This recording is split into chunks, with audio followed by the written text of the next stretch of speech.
c'est qui? Toi c'est qui? Toi c'est qui? Toi c'est qui? Toi c'est qui? Moi c'est. Moi c'est.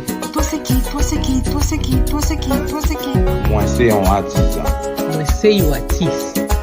Moi c'est l'émission des artistes et artisans haïtiens qui passe tous les samedis soirs à 7h. Cette émission est animée par Florence Augustin. Chers amis internautes, bonsoir. Heureuse de vous revoir cette semaine pour une nouvelle édition de l'émission Moins C. Aujourd'hui, nous allons franchir un autre univers, une autre discipline que nous n'avons pas encore touchée, avec deux femmes qui vivent de leur passion. Elles vont tout simplement nous transporter dans leur monde. À tout à l'heure. Femme, c'est cajou.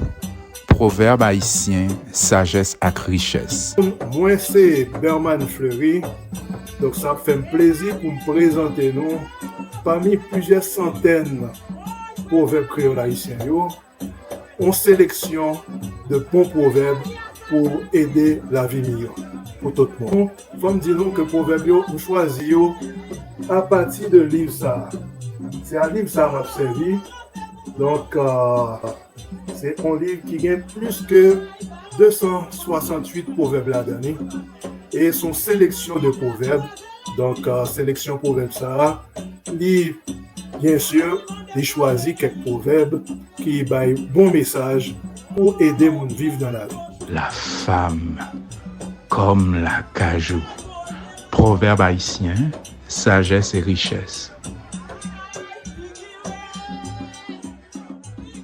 Bonsoir, mes invités. La dame qui porte le t-shirt gris, qui mounouye. Moi, c'est Pascal Hilaire, primo. La dame avec le foulard, qui mounouye. Moi, c'est Golem. Bienvenue à vous deux à cette nouvelle édition. Moi, c'est. Comme vous l'avez entendu tout à l'heure, nous allons parler de votre passion. Alors, qu'est-ce que vous faites dans la vie, mesdames? Moi, je travaille à temps plein en administration, mais je suis également directrice artistique, professeure et chorégraphe pour le répertoire Les Notes du Corps, répertoire de danse. Et Garlène, je te présente Garlène, c'est une de nos profs aussi à l'école, puis elle fait partie de la compagnie de danse. Garlène, je te laisse te présenter. Donc, je m'appelle Garlène, moi je suis infirmière clinicienne de profession, mais sinon je danse aussi et je fais partie de la compagnie et du corps professoral, du répertoire de danse Les Notes du Corps, tout comme Pascal. Magnifique. Nous allons prendre 2 petites minutes, nous allons écouter Bergman Fleury, qui va nous donner son proverbe du jour. D'accord.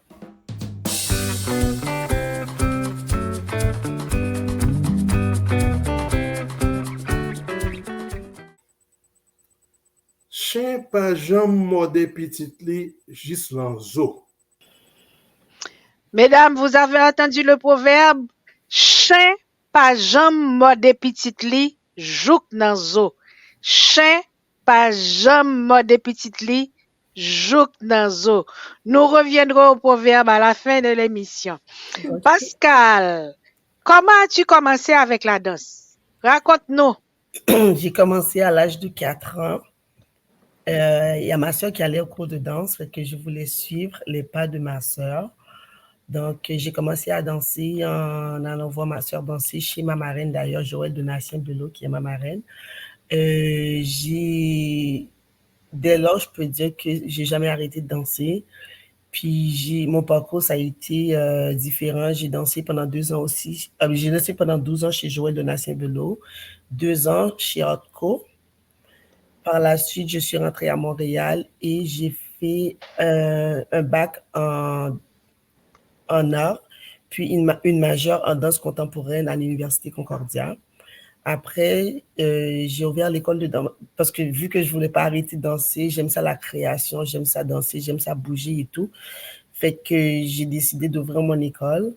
Donc, je peux dire que depuis l'âge de 4 ans, j'ai jamais arrêté de danser. C'est merveilleux. Moi, j'encourage les parents à aider les enfants à faire ce qu'ils aiment. Tu as été vraiment chanceuse que tes parents te poussent dans la danse. Et toi, Garlène? Donc, moi, j'ai grandi en Haïti, donc j'ai commencé à danser à l'âge de 6 ans, aussi chez l'école de danse Joël de Nassien-Bello. Donc, à 6 ans, j'ai rejoint l'école de la marraine de Pascal. Ensuite, j'ai dû quitter Haïti en 2012, donc je suis arrivée ici en 2012 au Canada. Et j'ai arrêté la danse contemporaine, le folklore et les danses traditionnelles haïtiennes. Donc, j'ai pris le afrobeat. Donc, j'ai participé à des concours, j'ai participé à des activités au cégep. Puis, par la suite, en 2018, mon ami, qui était aussi chez Joël en Haïti, m'a parlé de Pascal. Donc, j'ai rejoint la troupe en 2019. Depuis, j'ai jamais arrêté. Oui. Pascal, tu nous as dit tout à l'heure... Oui, tu disais quelque chose, vas-y. Oui, je dois ajouter aussi ma sœur. Ma sœur, que je t'ai dit que j'ai suivi ses pas de Tilia, elle aussi, elle avait ouvert son école de danse en Haïti. Comme je te dis là, je ne sais pas. Et je l'ai vu danser, je l'ai vu ouvrir son école de danse, je l'ai vu faire toutes ces affaires-là. Puis moi, elle, c'est comme un modèle pour moi, c'est mon idole, c'est ma meilleure amie, je dirais. Puis là, elle fait plus de la danse, mais moi, j'ai continué à vivre cette piqûre qu'elle a mis en moi là. C'est cette passion je peux dire qu'elle a plantée en moi. Oui, c'est vraiment une passion puisque tu as réussi à ouvrir les notes du corps. Pourquoi ce nom, les notes du corps? Les notes du corps, moi, je voulais, comment t'expliquer ça? Je voulais parler, parce que j'ai fait de la musique aussi, j'ai joué au piano pendant plusieurs années. Puis je voulais voir comment je pouvais mettre les deux ensemble, la musique puis la danse. Puis surtout en danse contemporaine, des fois on danse sans musique, fait que c'est notre corps qui dégage la musique qu'on danse. Fait qu'on n'a pas toujours besoin d'avoir la musique pour danser. Des fois on danse, puis moi je voyais, c'est comme notre slogan, c'est faire de votre corps un instrument de mouvement. D'où les notes du corps, fait qu'on utilise notre corps comme un instrument qui fait de la musique, comme faire la musique avec un instrument, mais c'est les mouvements qu'on fait la musique avec le corps dans le fond. C'était ça le but à la base. Je vois que Garlène est en train d'acquiescer, donc tu es d'accord avec tout ce qu'elle a dit? Tout à fait d'accord. Tout à fait d'accord. Au fait, à l'école, vous dispensez quel genre de danse là? Tout à l'heure, Garlène a parlé de Afrobeat. OK. Non, le Afrobeat, c'est moi. J'avais fait, pendant 2 ans, j'avais fait du Afrobeat à l'extérieur, en dehors de l'école de danse. Mais à l'école de danse, je vais laisser Pascal répondre vu... D'accord. Vas-y, Pascal. On fait la danse classique, on fait le ballet. On fait la danse contemporaine, on fait le ballet jazz et la danse folklorique des Caraïbes. Je dis des Caraïbes, pourquoi? Parce qu'il y a une base de la danse haïtienne là-dedans, il y a cubain, il y a République dominicaine, il y a un peu de tout parce que j'ai appris différents types de folklore puis que j'utilise le tout pour mettre dans notre danse. Donc, c'est la danse folklorique haïtienne, mais un peu le style de tous les autres pays des Caraïbes aussi. C'est pour ça que nous, on dit la danse traditionnelle des Caraïbes. Donc, comme danse haïtienne, qu'est-ce que tu montres? Congo, banda? On fait un peu de tout. C'est ça, justement. Moi, je suis un peu très traditionnelle, c'est-à-dire que, tu sais, les danses affranchies, Rabodaï, Ibo, Congo, Petro, Nago, Dahomey, c'est ça. Contredanse. On fait toutes ces danses-là. Il y a des danses que je trouve, avec le temps, qui ont peut-être disparu, qu'on danse plus. Il y a des danses qu'on danse plus que d'autres. Moi, j'essaie de montrer à toutes mes danseuses ou à tous mes danseurs, les danses que moi j'ai appris dans mon enfance, qui nous rappellent Haïti d'antan et toutes ces affaires-là qu'on danse plus. D'ailleurs, toi, tu dansais pour Kata, fait que tu connais très bien. Il fallait que je mentionne, Florent, je m'excuse. Toutes ces danses-là qui, au fil des années, qu'on danse plus. Puis, il y a des enfants qui ont grandi ici aussi, parce qu'à l'école, ça commence à partir de 3 ans. Puis, j'ai des adultes qui sont dans la cinquantaine et plus. Puis, les enfants, surtout qui sont nés ici, connaissent pas cette danse-là. Ils connaissent pas l'histoire de la danse et tous ces... Et, tous les types de danse qu'on danse chez nous dans le fond. Fait qu'à travers ça, à travers les musiques, les rythmes, elles apprennent à danser notre culture. Puis aussi, ce que je trouve qui est intéressant, c'est que on n'a pas que des enfants haïtiens aussi. On a d'autres enfants qui apprennent à connaître la culture haïtienne à travers la danse folklorique quand on utilise, mettons, Nago, Congo, Petro, toutes ces affaires-là, puis on va leur expliquer l'histoire derrière ces danses-là. Donc, je trouve ça vraiment intéressant. Tu as dit qu'il y a des danses qu'on ne pratique plus. C'est quelle danse? Non, pas qu'on ne pratique plus, mais qu'on voit moins. C'est comme affranchi, contre-danse, darobé. Bon, darobé, on en voit de temps en temps.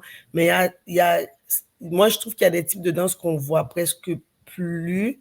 Quand on danse la danse haïtienne, tu vas le plus voir, il y a un Valou, Mascaron, Congo, Nago, Petro. Mais il y a Koi qu'on danse plus, il y a Afro, il y a Africa, ces affaires-là, on les voit de moins en moins dans les spectacles haïtiens, moi, je trouve. C'est pour ça que les spectacles à Montréal ou bien en Haïti aussi? Les spectacles qui se donnent en Haïti aussi? Mais moi, je trouve que c'est un peu partout. Je regarde pas juste en Haïti, je regarde comme à l'extérieur ou aux États-Unis, en Haïti. En Haïti, oui, il y a des écoles qui en font encore, mais ici, je trouve qu'il y a des rythmes qu'on voit plus comme ou qu'on voit moins. Je dirais qu'on voit moins. Puis, parce que moi, il y a des gens qui viennent, qui m'ont dit qu'elles ont déjà dansé la danse folklorique. Puis quand on fait contre-danse ou qu'on fait afro ou qu'on fait des affaires, ils vont dire « Oh, mais moi, j'ai jamais entendu parler de cette danse-là avant. » Ou c'est juste qu'il y a des gens qui préfèrent faire des styles de danse plus que d'autres. C'est ça, je dirais. Heureusement que les notes du corps sont là pour nous ramener à l'ordre. Hein? Mais oui, mais c'est sûr qu'il y a d'autres personnes qui les font. Je pense que c'est un choix aussi. Il y a des gens qui préfèrent faire certains styles de danse, puis d'autres moins. C'est ça que je dirais. Mais c'est pas juste nous qui les connaissons, mais c'est juste que c'est un choix, je pense. Je dirais plus que c'est un choix. Mais comme tu disais tout à l'heure, peut-être qu'ils ne savent pas que cette danse existe. C'est fort possible. Garlène, tu es professeur de danse à l'école? Oui. Tu dispenses quel cours là? Principalement le folklore. Folklore haïtien. Oui. Haïtien, oui. OK. Donc, OK. On va faire une toute petite pause. Et puis on va parler de ce spectacle que vous aurez bientôt. Ça va? Oui. Concrétisez vos rêves de publication. Les éditions Jacques Trouillot sont là pour vous. 4054 rue Mousselet, Montréal-Nord, Québec, H1H2C5. Téléphone 514-507-7771. 514-885-8606. Pour plus d'informations, visitez notre site www.jacquestrouillot.ca. Bien, chers amis internautes, nous sommes avec deux passionnés de la danse, Pascal Hilaire et Garlène. Justement, Pascal nous disait qu'il y a des danses qu'on ne rencontre presque plus ces jours-ci dans les spectacles haïtiens. Je vous invite à partager le lien. C'est une occasion pour que les gens revoient ces rythmes parce que nous allons voir une vidéo tout à l'heure où Pascal va nous montrer 2 ou 3 séances de son école. Partagez le lien. Et puis, n'oubliez pas de visiter la page Facebook -C. Comme ça, vous verrez toutes les entrevues que nous avons eues avec les différents artistes. Mais je précise que c'est la première fois que nous recevons des danseurs ici à l'émission -C. Mesdames, les notes du corps aura un très beau spectacle très bientôt à Montréal. Parlez-moi de ce spectacle. Le spectacle, c'est sur les 4 éléments. Eau, feu, air et terre. Je dirais que c'est un spectacle plutôt abstract à travers lequel on va parler de ces 4 éléments-là et à travers la danse, on va exprimer plein de choses. Il y aura des surprises, mais on va, oui, mais ça, ce sera pas juste un spectacle de danse folklorique. Il y aura du ballet, il y aura du ballet contemporain, il y aura la danse contemporaine, le jazz et la danse folklorique également. Est-ce que tu danseras aussi ce jour-là? Oui. Pascal ou moi? Vous deux? Oui. Au fait, je posais la question à Pascal, mais tu diras aux internautes tout à l'heure si tu danses aussi. Je m'excuse. Est-ce que Non, je vais c'est pas grave. danser? Bonne question. Mais oui, je vais danser, oui. Oh, c'est peut-être que je t'ai fait dévoiler l'une des surprises. Non, c'est pas une des surprises. Je vais danser, oui, c'est ça, je vais danser. Sinon, c'est pas ça les surprises, mais c'est bon, c'est une surprise. Il faut venir pour pouvoir. Et comment? Je suis déjà là. Ah oui, c'est ça. Et les internautes aussi, j'espère. Oui, Garlène, tu vas danser. Oui, exactement. Comme Pascal l'a dit, c'est un spectacle qu'on essaie cette année surtout parce que généralement, c'est surtout des spectacles d'enfants et d'adultes qu'on fait généralement. Il n'y a jamais un spectacle qui a un focus sur les adultes précisément. Donc, c'était ce que Pascal voulait démontrer, c'est le talent de nos adultes, c'est-à-dire la compagnie qui dansera. Donc, je fais partie de la compagnie aussi de danse. Donc, je vais danser le 16 mars. OK, donc ce n'est pas l'école, mais ça sera la compagnie de danse. Ça sera ça sera la compagnie de danse, puis également, il y aura les ados. Il y a les ados les ados avancés qui vont danser. Puis il y a 4 autres adultes qui ne sont pas dans la compagnie qui vont également danser et également un de nos professeurs, Harley, qui dansera aussi avec nous. Ouais. Donc, vous serez combien en fin de compte? Combien de danseurs sur le plateau là? Une vingtaine. Oh, ça promet. Et oui. Comme j'ai compris, ça sera un niveau très professionnel. Oui. Pascal, j'ai une question. Tu choisis une musique pour le spectacle. Sur quoi te bases-tu pour choisir la musique? Est-ce que c'est un cri du cœur? Est-ce que c'est le thème du spectacle? Qu'est-ce qui te fait choisir cette musique-ci au lieu de cette musique-là? Belle question. En plus, moi avec la musique, je suis très difficile. J'ai même déjà dansé sur scène sans musique parce que je n'arrivais pas à trouver une musique qui marche avec ma pièce. Puis, comme je t'ai dit, on peut dégager les notes avec le corps. Donc, ça dépend. Ça va avec le thème. Ça va avec ma chorégraphie parce que normalement, c'est pas la chorégraphie. Moi, personnellement, c'est pas la musique qui mène ma chorégraphie mais plutôt ma chorégraphie passe avant, puis la musique, ça vient après. Mais il faut que... Je sais pas comment t'expliquer ça, mais c'est... Garlène, toi qui travaille beaucoup avec moi, là, dis-moi comment je suis avec mes musiques. Pascal, elle est, comme elle l'a dit, elle est un peu difficile quand elle choisit ses musiques. Donc, généralement, elle aime ça créer et elle sent la musique après, si je pourrais dire ça. Donc, généralement, elle crée et après, elle nous dit, ressentez la musique, allez comme vous le souhaitez sur la musique en travaillant avec les gens autour de vous. Donc, c'est un peu comme ça qu'elle travaille généralement. Quand elle a une musique avant, ça arrive aussi des fois, elle a une musique avant, puis elle crée par la suite. Mais généralement, elle préfère créer et choisir la musique après. Ça, c'est la façon de faire. C'est ça. Puis les musiques qui n'ont pas de compte aussi, fait qu'on ne veut pas être esclave de la musique. Là, il faut vraiment que la musique et la danse se marient très bien. C'est ça. Si je peux me permettre de rajouter, il y a un spectacle, elle avait choisi une musique de gouttes qui tombaient, juste pour expliquer que c'est vraiment abstrait, très abstrait comme type de musique aussi. Ouais. Oh, donc, ce qui veut dire que tu écris ta chorégraphie avant. Oui. Si je comprends bien. Alors, comment ça se passe dans la tête d'une danseuse? Comment écrit-elle une chorégraphie?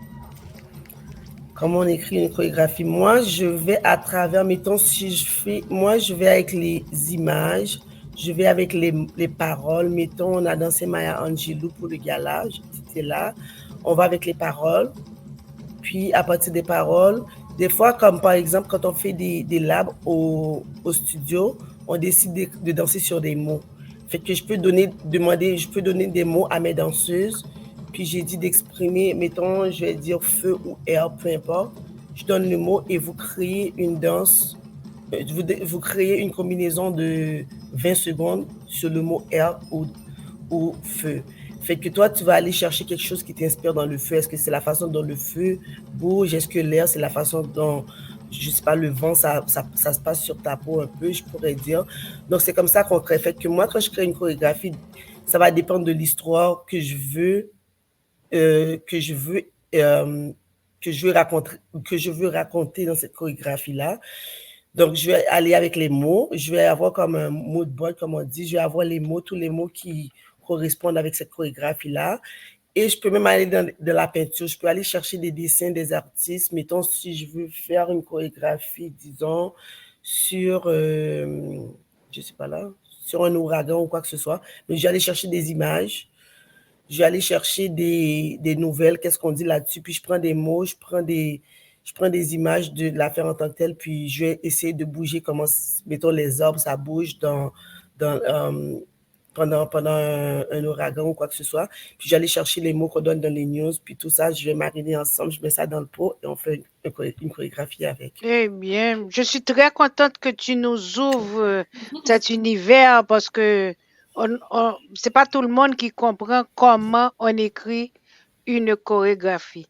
Rappelle-moi là où le spectacle aura lieu, s'il te plaît. Rappelle-moi le thème aussi. Tu as dit les 4 éléments? Oui, c'est éléments. Ça s'appelle éléments tout court. Oh, OK. Ça s'appelle éléments. Puis c'est au collège Annecy. C'est quelle date? C'est le 16 mars. 16 mars. À 19h. OK. C'est le 16 mars à 19h. Donc, c'est ça, Florence. Donc, dans le fond, c'est pour ça que souvent, je dis à mes filles, il y a beaucoup de comment dire, de possibilités pour les chorégraphies. On peut créer comme des affaires indéfinies. Juste à voir les gens marcher dans la rue, tu peux faire une chorégraphie avec les mouvements que les gens font. Tous les mouvements qu'on fait à tous les jours, tu réponds à ton téléphone, tu mets la crème sur ta peau, tout ça, tu peux créer une chorégraphie avec. Fait que il y a extrêmement beaucoup de possibilités et comment dire, en tout cas, c'est indéfini. C'est indéfini tout ce qu'on peut faire avec la création, je dirais. Dis-moi, tu auras les deux sexes au spectacle? Oui. OK. Et à partir de quel âge? Notre spectacle? Adulte?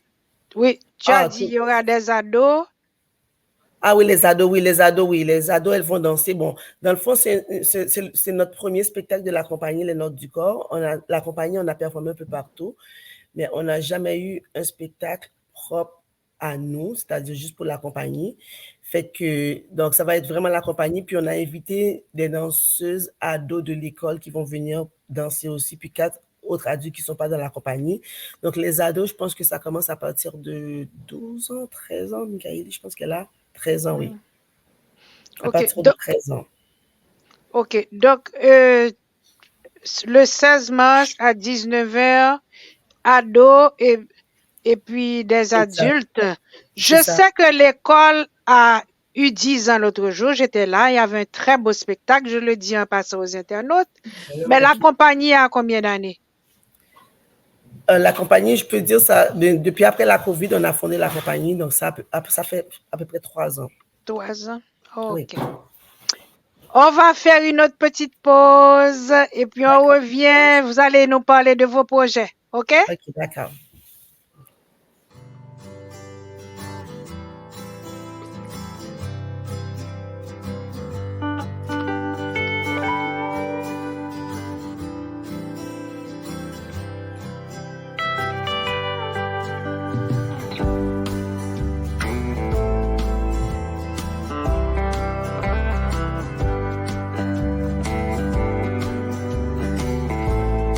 Nous sommes des gens passionnés des beautés que la nature nous offre, des parfums, des couleurs et de la splendeur des éléments avec lesquels nous travaillons au quotidien.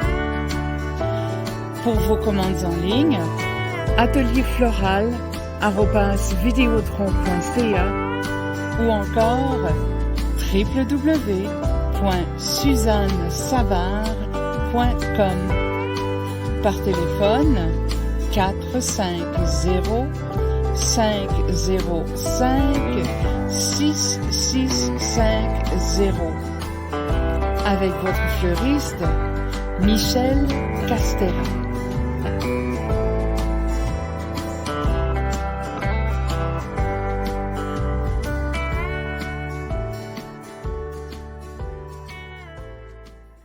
Chers amis internautes, nous sommes avec nos deux passionnés de la danse, Pascal et Garlène. Elles auront un spectacle le 16 mars à 19h. Il y aura beaucoup de surprises et c'est la compagnie qui va danser. Ça veut dire que vous aurez un niveau professionnel à ce spectacle. Ne ratez pas ce moment de bonheur.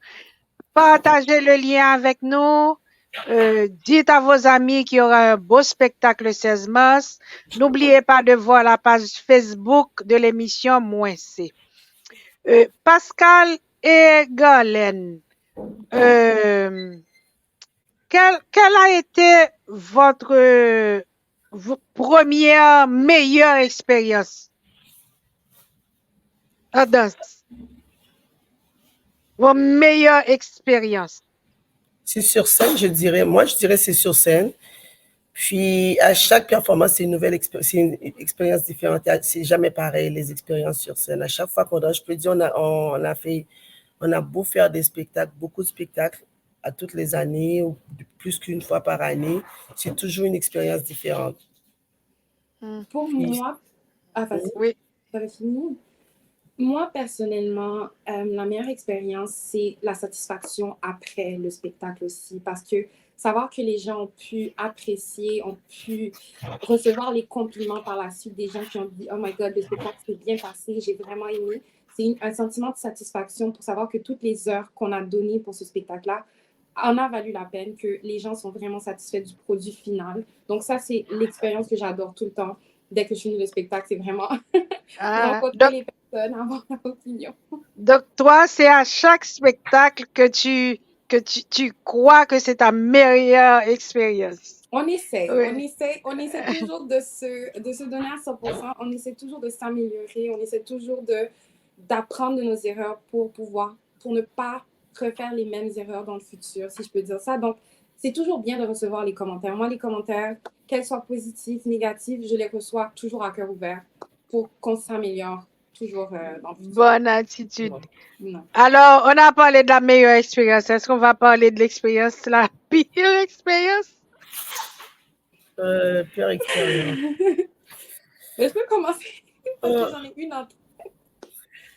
Moi, c'était un spectacle où je dansais avec une de mes camarades. Elle s'appelle Kayla. Et pendant le spectacle, en sautant, je suis tombée sur son avant-bras.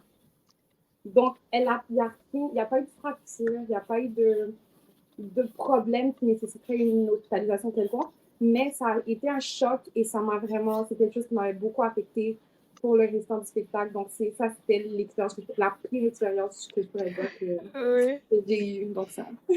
Désolée. Et toi, Pascal? Ma pire expérience, c'est de tomber sur scène. Je dansais, puis ma jupe était trop longue. Je suis tombée devant la scène. J'ai failli tomber devant la scène et en bas. Mais c'était juste devant la scène. Je suis tombée dans ma jupe là. J'ai trouvé ça gênant. Non, mais j'ai continué à danser comme si ça faisait partie de la danse. Oui. Mais je pense que c'est la pire expérience que j'ai eue sur scène. Tu sais, quand tu as parlé de ta jupe, je pensais que tu allais dire que la jupe était tombée. Non, je suis tombée, la jupe était trop longue. Quels sont vos projets, mesdames? Nos projets, c'est de continuer à faire grandir, c'est de continuer à amener ma passion, pas amener, mais le travail que ma soeur, dans le fond, a fait avec moi, comme l'a regardé comme exemple, c'est de continuer à être un exemple, une bonne motivation pour nos jeunes danseuses à venir. Puis, emmener notre culture un peu partout, danser ici, partout à travers le monde, puis que notre école devienne une académie de danse haïtienne ici à Montréal, puis qui va, je sais pas, moi c'est la création, ma passion, fait que je me vois 10 ans maintenant que je suis rendue une très, très, très bonne, très grande chorégraphe. Comme mes profs me disaient à Concordia, on devient un vrai chorégraphe après 10 ans de création parce que là, tu as l'expérience et tout est rendu facile pour toi. Fait que je veux me voir une très grande chorégraphe qui crée et j'aimerais ça montrer ma création à travers le monde, je dirais. Magnifique. Et toi, Garlène? Donc, projet personnel, si je pourrais dire, à long terme, donc c'est de continuer à danser jusqu'à mes 70 ans, 80, 90 ans, danser le plus longtemps possible. Exactement, donc garder cette passion-là aussi longtemps que je le peux, bien sûr, mais au niveau de l'école de danse, être aux côtés de Pascal, l'aider dans ses projets et partager cette passion que j'ai avec les jeunes, surtout que avoir une école de danse ici à Montréal, ça crée une certaine communauté, une certaine famille, parce que oui, c'est vrai, on vient danser, mais les gens rencontrent des nouvelles personnes, ils créent ils vont créer des liens, ils vont créer des personnes je ne sais pas comment l'expliquer, mais c'est un esprit d'entraide, esprit de famille. Donc, ça fait du bien pour certaines personnes qui, des fois, l'ont difficile à la maison, de venir comment je pourrais dire ça, se défouler, de venir partager leur passion avec d'autres personnes. Donc ça, c'est quelque chose que je me considère chanceuse, honnêtement, de pouvoir faire partie de cette école-là et de pouvoir partager et de pouvoir donner à ma communauté comme on l'a fait pour moi quand j'étais jeune, bien sûr. Donc, c'est ça. Donc, je ne sais pas si c'est un projet, mais... Mais oui, c'est un projet. Mais aussi, et vous avez 2 beaux projets. Merci. Puis là, pour compléter ce que Garlène elle a dit, là, tu vois juste Garlène et moi, mais les Notes du corps, c'est toute une équipe. J'ai une équipe extraordinaire de femmes qui travaillent en collaboration avec moi. Puis je peux te dire, c'est des gens qui m'inspirent. Elles pensent que je les inspire, mais c'est des femmes qui m'inspirent à tous les jours, que j'apprends à tous les jours de ces filles-là sur la vie, pas juste sur la danse, sur la vie, puis ça me permet à être une meilleure professeure de danse. Ça m'aide à être une meilleure femme dans ma vie. Et je sais pas, j'apprends beaucoup de ça. C'est des gens qui ont des enfants. Il y en a qui ont des enfants. Il y en a qui travaillent dans toutes les branches, comme Garlène l'a dit. On a plein d'autres infirmières et autres. Et c'est des gens, comme je te dis, à tous les jours, là, je peux aller les voir. Puis c'est sûr que j'apprends quelque chose de nouveau. Donc, c'est pas juste ces gens qui apprennent de moi. Puis c'est une équipe extraordinaire qui travaille pour le succès des Notes du corps. Puis j'en suis vraiment reconnaissante. Donc, au fait, l'école, c'est pas seulement une école de danse, c'est une école de vie aussi. Exactement. Ça fait plaisir d'entendre ça. Oh! Eh bien, on est arrivé à la fin de l'émission. Malheureusement, vous aviez tellement donné. Au début de l'émission, je vous avais parlé du proverbe de Bergman-Fleury et vous l'avez entendu. Chien pas jamais mord des petites lits, jouk dans zo. D'après vous, ça veut dire quoi ça? Chien pas jamais mord des petites lits, jouk dans zo. My God. Mais, vas-y, Pachou. Non, tu peux y aller. C'est sûr que je vais pas dire que je suis assez jeune pour les proverbes. Les proverbes, c'est pas mon point fort, mais ça me passait que ça voulait dire, c'est que peut-être on fera jamais du mal à nos proches. OK, d'accord. Et toi, Pascal, t'as pas une idée? C'est-à-dire que ils vont... Mais je sais pas. Okay. Moi, je pensais à comme les parents, si un parent va punir son enfant, il va pas punir l'enfant jusqu'à tuer l'enfant. Ils vont aller... Mais moi, je le vois un peu comme ça. Des fois, je ne vois pas les personnes. Ou, je sais pas, vas-y, Florence. Oui. C'est pas moi que vous allez écouter Bergman-Fleury qui nous révèle ce que le proverbe va dire. D'accord.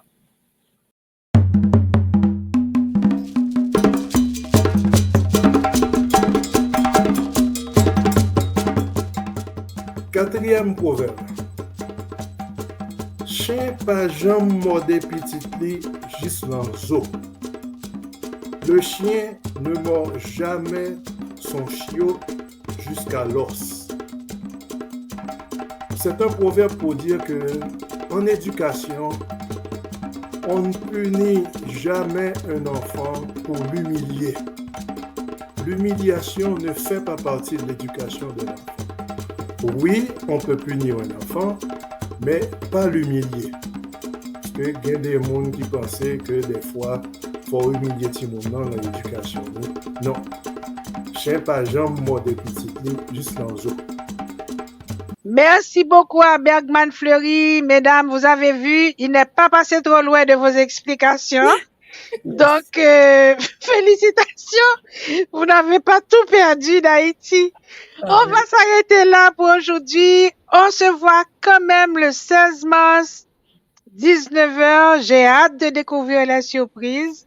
Et je vous souhaite beaucoup de succès pour vos projets et pour ce beau spectacle que vous nous offrez le 16 mars.